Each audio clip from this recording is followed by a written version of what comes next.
Allez, rebonjour à tous les amis, j'espère que vous allez bien. Pour l'analyse du jour, vous avez choisi la crypto RSR. Donc pour demain, je vous retire bien sûr RSR du vote. Je vous retire aussi la crypto SEI puisqu'elle n'a pas l'air de beaucoup vous intéresser. Et donc dites-moi dès maintenant en commentaire les deux nouvelles cryptos que vous voulez qu'on ajoute pour le sondage de demain.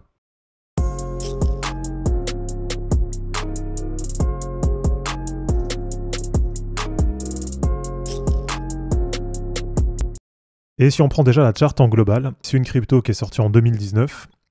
Donc là, si je prends l'historique, c'est quasiment au moment où moi j'ai commencé à investir en crypto. Alors après, on voit qu'il y a eu un gros bull run dessus en 2021. Et on voit quand même que depuis, ça a du mal à se reprendre. Enfin, en tout cas, ça reste quand même assez loin de l'ATH. Avec un prix qui se retrouve aujourd'hui à moins 92% de l'ATH qui avait eu lieu le 16 avril 2021. Donc vous voyez, une nouvelle fois, là on a une crypto qui a fait un ATH sur la première phase du bull run. Et c'est pour ça que je vous dis que sur la plupart des cryptos et sur pas mal d'indicateurs, le vrai top du bull run 2021, c'était à la première phase, c'était en avril-mai. Et puis après, sur la fin d'année, sur octobre-novembre, on voit qu'il y avait une deuxième phase. Mais là, c'était plus un dead cat band sur pas mal d'altcoins. Et donc maintenant, on voit que c'est une crypto qui a quand même malgré tout du mal à reprendre sa dynamique. Même si je sais que vous êtes pas mal à attendre des bonnes choses, des bonnes perfs là du côté des RSR. Et que c'est notamment motivé par cette news. Puisque le nouveau président de la SEC, donc qui s'appelle maintenant Paul Atkins, c'était auparavant un conseiller du projet RSR.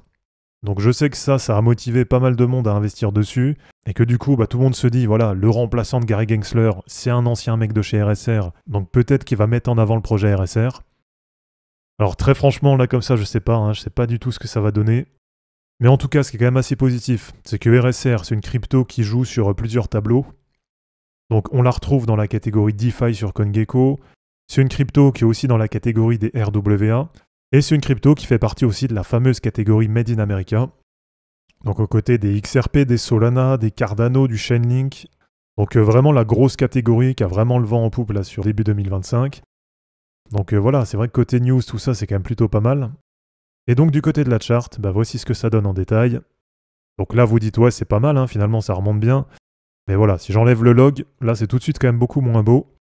Et alors, si on se concentre sur le cycle actuel, donc on voit que le point bas, il a été trouvé en octobre 2023. Donc finalement, bien après certaines cryptos qui avaient pour la plupart trouvé leur bottom vers le crash d'FTX, donc vers novembre-décembre 2022.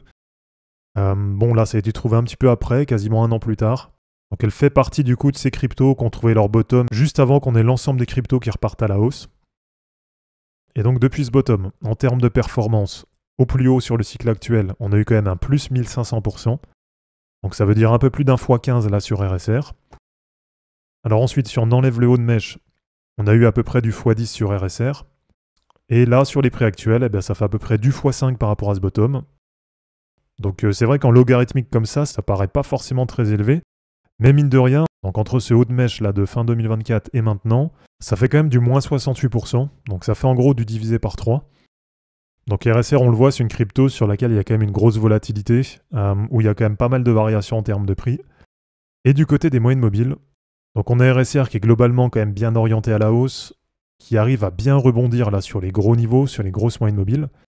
Mais par contre, là directement, il y a un point négatif, c'est que pour l'instant, même si sur le cycle, pour l'instant, il y a déjà un x15 par rapport au bottom, mais pour l'instant, là, ce qui est négatif, c'est qu'on voit que ça n'arrive pas du tout à passer la moyenne mobile 200 hebdo.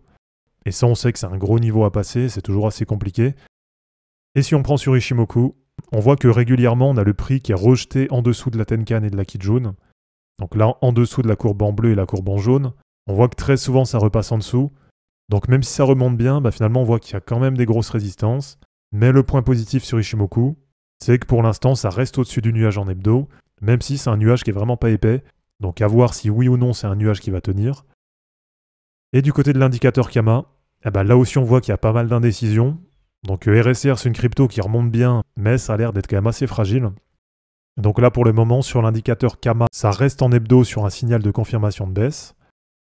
Et alors si on regarde ce que ça donne en termes de retracement de Fibonacci, là si on prend par rapport au dernier bull run, voilà donc là c'est pareil, on voit bien qu'RSR ça remonte bien, mais la baisse elle avait été tellement énorme que là pour l'instant ça bloque encore sous les gros niveaux. Là ça bloque sous les 0,786 de Fibo. Donc finalement, juste le premier niveau de Fibo, il est encore même pas récupéré. Et donc là, tout simplement, pour la suite, moi, si je dois vous donner mon avis là, en termes de chart, je trouve que sur de l'hebdo, quand même, c'est pas mal, c'est bien orienté. On voit que ça arrive quand même à tenir les gros niveaux. Mais maintenant, si on se projette sur 2025, donc si on se dit qu'on peut avoir une alt season, etc., à voir aussi ce que ça donnera du côté de Paul Atkins. Donc à voir si le président de la SEC va pousser un petit peu les cryptos américaines, et il va peut-être en profiter pour pousser un peu RSR. Donc ça, pour l'instant, c'est que de la spéculation. Mais en tout cas, là, si je dois vous donner des objectifs pour le bull run, tout simplement, je pense que prendre les retracements FIBO par rapport au dernier cycle, ça me paraît quand même déjà pas mal. Donc là, déjà, le premier niveau à 0,026, donc qui fait à peu près du x3 par rapport à maintenant. Donc un retest de ce point haut de 2024, je pense que c'est un niveau qui peut être atteint. Après, pour le deuxième niveau, donc là, si vous devez définir un plan de trading dessus, voilà, très franchement, moi, je pense pas qu'il y aura de nouvel ATH sur RSR. C'est une crypto qui repartait tellement de loin que ça me paraîtra assez improbable. Et bien rien que pour revenir à l'ATH, ça fait à peu près du x70. Donc moi, ça me paraît assez improbable. Je pense pas qu'RSR fasse un x70 sur le cycle. Maintenant, je peux me planter. Peut-être que s'il y a la SEC qui la pousse, peut-être qu'avec des bonnes nouvelles, avec une réserve américaine ou quoi, peut-être que ça va lui faire un x100. Mais en tout cas, pour l'instant, moi, c'est pas ce que je pense. Et donc, tout simplement, un plan de trading très simple. Comme je vous dis, c'est de prendre des niveaux de Fibonacci. Et donc, selon votre niveau, on va dire, d'optimisme sur RSR, là, vous avez différents niveaux qui sont intéressants. Donc, pour un retour sur le point haut de 2024, sur les 0,786 de Fibo, là, vous avez un potentiel x3 à prendre. Pour le deuxième niveau, donc là, ça peut être par exemple un deuxième niveau sur lequel vous prenez des profits. Donc là, ça emmène sur les 0,618 de Fibo à 0,046 $. Et ça vous fait du potentiel x5,3 par rapport à maintenant. Pour le niveau suivant, les 0,382 de Fibo, là, ça fait un prix à 0,074 $. Et ça fait un potentiel x8,5 par rapport à maintenant. Et pour le dernier niveau, alors moi qui me paraît, comme je vous dis, assez improbable, là ça fait un niveau qui est autour des 0,12 $ et ça fait quasiment du x14 par rapport à maintenant. Donc voilà pour cette analyse technique sur RSR, j'espère en tout cas que ça vous aura plu. N'hésitez pas à l'aimer, à la commenter et à vous abonner pour en suivre d'autres. Je vous rappelle que dans la description de cette vidéo, vous allez retrouver tous les liens utiles et les liens pour me soutenir. Et je vous dis à bientôt pour une prochaine vidéo. Ciao!